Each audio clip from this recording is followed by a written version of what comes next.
Good morning. Today is the 17th of August, 2026. This is the Defense Reports Wires Brief, your daily roundup of the latest defense, intelligence, and international security news. I'm Stuart Webb, and here are today's top stories. In the ongoing Iran crisis, Qatar denies Iranian allegations that they are detaining 3 Iranian pilots. The pilots purportedly violated Qatari airspace back in March. Qatar claims that they found the remains of one of the pilots and contacted Iran to coordinate the handover of the remains. Iran is urging the International Red Cross to follow up on the case. Iran offered a bounty equivalent to $30,000 US for the killing and capture of US soldiers. If the killing or capturing is done by an Iranian woman, they will receive double the amount. Iran countered President Trump's remarks from this weekend that he'll declare the Strait of Hormuz US territory. Iran's deputy foreign minister said on X that the Strait of Hormuz has been Iranian, is Iranian, and will remain Iranian, adding that this strait will only be closed and open under Iran's command. President Trump threatened that it would bomb Oman, one of its allies in the region, if it gets in the way of his efforts to end the US-Iran war. Both Iran and Oman have been in discussions over the Strait of Hormuz to create shipping lanes. Of course, there are talks between the two over imposing some sort of transit fee. Iran and Oman are working to finalize the Hormuz agreement. In Yemen, this weekend, Yemeni government forces carried out more than 181 attacks on Houthi positions, and more than 200 Houthi fighters were killed over the weekend. Yemen's armed forces spokesman Colonel al-Nawzili said that the operations focused on military targets, sources of fire, and capabilities used in carrying out hostile attacks along the contact line. These attacks were not offensive in nature, but degrade Houthi lethality on the front line in a defensive posture. Moving on to Gaza, Saudi Arabia, together with 7 other Arab and Islamic countries, condemned Israel's rejection of the Gaza peace plan outlined by the Board of Peace. It has been a busy couple days for Jared Kushner as he met with the Hamas chief in the Egyptian coastal city of El Alamein. Kushner also met with Netanyahu after his meeting. Hamas outlined that they will begin disarming only if Israeli Prime Minister Benjamin Netanyahu publicly commits to the terms of the peace plan. Netanyahu still insists that Israel will withdraw, but not until Hamas has been completely disarmed. In the Ukraine-Russia war, Ukraine began deploying British drones in deep strikes against Russia. BAE Systems' Nayan Maritime One-Way Effector, a jet-powered drone, has been used to hit oil refineries near Moscow in Yaroslav and Volgograd. Russia wants the United States and Turkey to explain reports of a possible arms transfer to Ukraine of U.S.-sold weapons and ammunition held by Turkey. Turkey requested U.S. permission to send tens of thousands of artillery projectiles and cluster munitions that have sat in Ankara's stockpile for decades. Ukraine has not limited its attacks on Russia's online retail seller Wildberries to just drone attacks. Ukrainian military intelligence claims that cyber specialists hacked Wildberries, affecting customer services and payment processing. In Poland this weekend, Prime Minister Donald Tusk claimed that the Polish army will be soon the largest in Europe during the country's Army Day celebrations on the 15th. The military parade in Warsaw saw a record-breaking 300 armored vehicles and approximately 2,000 soldiers.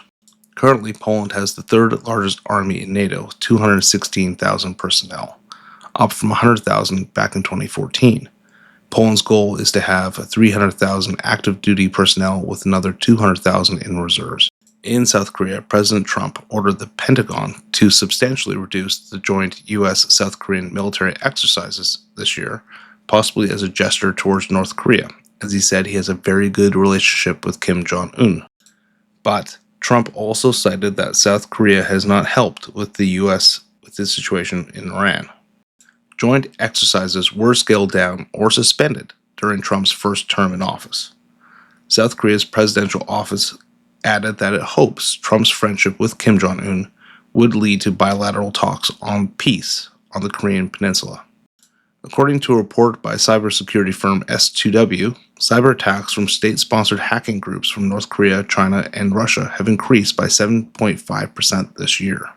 North Korea remained the most active, accounting for 99 incidents, a 13.8% jump from the previous 6-month period. Russian-backed cyber operations surged 30% to 26 incidents, but were not limited to Ukraine, but also in other Eastern European countries. In Afghanistan this weekend, the Afghanistan Freedom Front clashed with Taliban forces in the Zibak district of Badakhshan.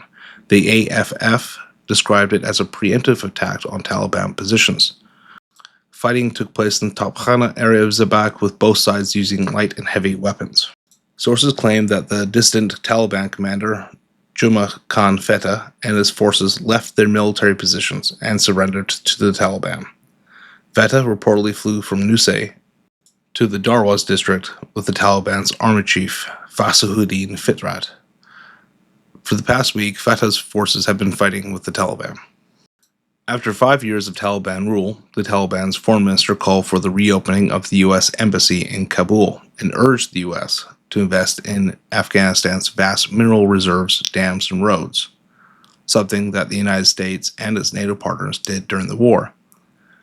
The U.S. State Department rejected the prospect, citing that the Taliban have failed to honor their counterterrorism commitments.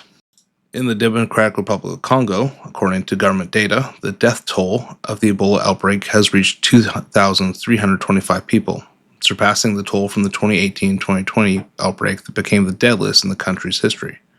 The DRC reports that confirmed cases have reached 4,945, marking the 17th Ebola outbreak for the DRC, as the biggest in the country's history in terms of the number of cases.